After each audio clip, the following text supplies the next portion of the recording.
বন্ধুরা, তোমাদের একটা অন্য ধরনের রান্না শেয়ার করছি।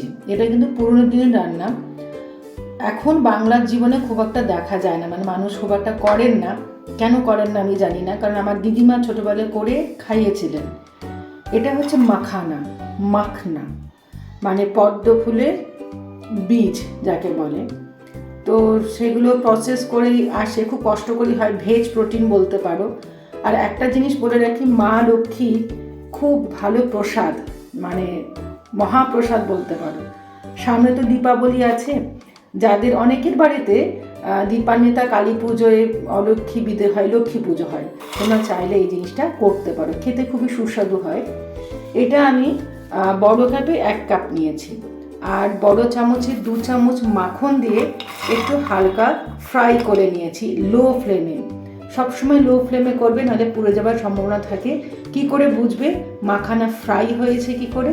এই দেখো, ক্রাঞ্চি ব্যাপারটা এসে যাবে। এই যে আমি ভাঙছি, এই যে গুঁড়ো হয়ে গেল, এই ক্রাঞ্চি ব্যাপারটা কিন্তু পায়েস করতে লাগে।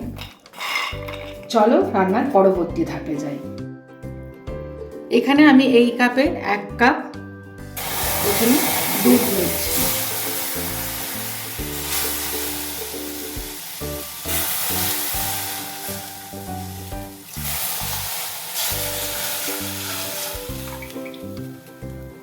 তোমাদের তো রেসিপিটার নামই বলা হয়নি, রেসিপিটার নাম হলো মাখানা পায়েস। আমি আর একটুখানি দুধ দেব। দুধটা আমি আগেই গরম করে ফুটিয়ে রেখেছিলাম, আর কড়াই আমি ফ্লেম দিয়েই রেখেছিলাম যাতে কড়াইটা গরম থাকে। আমি এইটুকু দুধ দিয়ে দিচ্ছি। কথা প্রসঙ্গে বলে রাখি, মাখানা কিন্তু বেসিক্যালি ভেজ প্রোটিন, প্রভূত আমাদের শরীরের বেনিফিশিয়ালের কাজে লাগে। যেমন ডায়াবেটিক পেশেন্ট খেতে পারে, এবং যাদের ইনডাইজেশন হয় তারাও খেতে পারে। তবে যাদের হার্টের প্রবলেম যাতে না হয় তারাও খেতে পারে। তবে ইনফার্টিলিটির যদি অসুবিধা থাকে সেক্ষেত্রেও আমরা মাখানা খেতে পারি। তো এটা হয়ে গেছে, মানে আমরা সবসময় দেখে থেকে অবাঙালিরা করে। বাংলার জীবনে একটা সময় কিন্তু খুব প্রচলিত ছিল। আমি বললাম, আমি ছোটোবেলায় দিদিমা আমাকে বানিয়ে দিয়েছিলেন, আমি মার কাছেও শুনেছিলাম, কিন্তু সামহাও আমার বাপের বাড়িতে এটা চল নেই বলে আমার খাওয়া হয়নি। তো আমি তোমাদের আরও একটা পুরনো রেসিপি বলতে পারো আমাদেরকে শেয়ার করছি। দুধটা একটু গরম হলেই আমি ফ্রাই করে রাখা মাখানাটা দিয়ে দেব। আমি অল্প একটু দুধে কাজু, কিশমিশ আর সামান্য একটু কেশর ভিজিয়ে রেখেছি। তোমরা চাইলে আরও নানা রকম ড্রাই ফ্রুটস নিতে পারো, যার বাড়িতে যেটা থাকবে। সরু করে কুচিয়েও দিতে পারো, মাখনে ভেজেও দিতে পারো, এমনি দুধে ভিজিয়েও দিতে পারো। আমি দুধটা ফুটছে আর কি, আমি গ্যাসটাকে একদম লো ফ্লেমে রেখেছি। ভেজে রাখা একটু দেখো গোল্ডেন ব্রাউন হয়েছে, আর আমি তোমাদের তো দেখিয়ে দিলাম, ক্রাশড হলে বুঝবে ওটা হয়ে গেছে। আস্তে আস্তে আমি ঢেলে দিচ্ছি।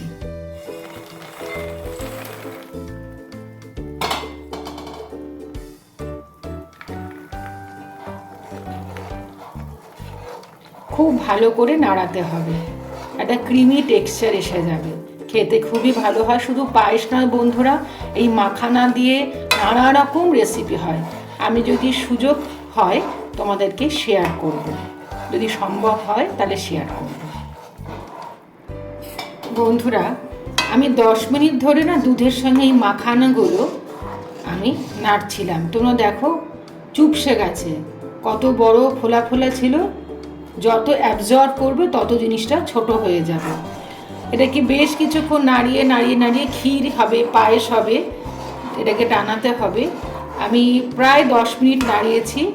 এরপর আমি যেটা করব, একটুখানি মিষ্টি দেব। আমি গুড় দিচ্ছি, তোমরা চাইলে চিনি ব্যবহার করতে পারো। মিষ্টিটা তোমাদের টেস্ট অনুযায়ী দেবে।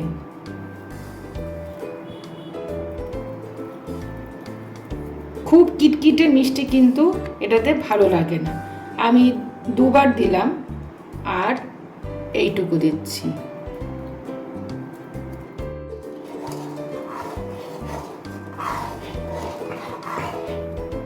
মাখানাগুলো যখন সেদ্ধ হয়ে যাবে, সেদ্ধ হলেই বুঝতে পারবে ছেড়ে যাবে, তখন জানবে তোমার মোটামুটি মাখানা সিদ্ধ হয়ে গেছে। এমনিতে আমি ফ্রাই করে রেখেছিলাম, এটাকে আমি একটু টানিয়ে নেব।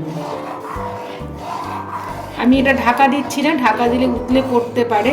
গ্যাসটাকে একদম লো ফ্লেমে করে দিয়েছি, না হলে কিন্তু পুড়ে যেতে পারে। আমরা যারা পায়েস করি জানি, তারা সকলেই কিন্তু এই নিয়মটা মানি। এটা বেশ কিছুক্ষণ ধরে ফুটুক, পরবর্তী ধাপ আমি তোমাদেরকে বলে দিচ্ছি। আমার মাখানাগুলো সেদ্ধ হয়ে গেছে, দেখো আমি কিন্তু ভেঙে দিয়েছি, তাই এরকম দেখতে লাগছে। আমি তোমাদের একটা জাস্ট দেখিয়ে দিচ্ছি, এই যে এরকম সেদ্ধ হয়ে গেছে। অনেকেই আছে ক্রাস্ট করে দেয়, তো যার যেরকম ইচ্ছে সে সেরকম দেবে। আমি মোটামুটি এইরকম একটা থিকনেস রাখবো, তোমরা যদি মনে করো আরও টানিয়ে নিতে পারো। এখানে আমি যেটা দেবো তোমাদের আগেই দেখেছো, এগুলো একটু ড্রাই ফ্রুটস আর কেশর ভিজিয়ে রেখেছিলাম, এটা আমি ঢেলে দিচ্ছি।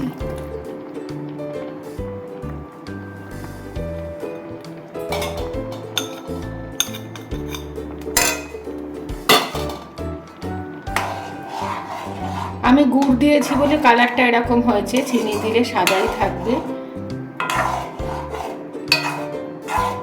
আমি অনেকগুলোই ক্রাস্ট করে দিয়েছি, মানে একদম গলে গেছে, তাই এরকম দেখতে হয়েছে।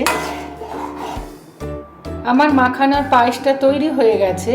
আমি গ্যাসের ফ্লেম অফ করে দিয়েছি। সবার শেষে আমি যেটা দিচ্ছি গোলাপ জল, এটা তোমরা দিতেও পারো নাও দিতে পারো। দিয়ে আমি ঢেকে দেব, পরে ঠান্ডা হলে সার্ভ করে দেব।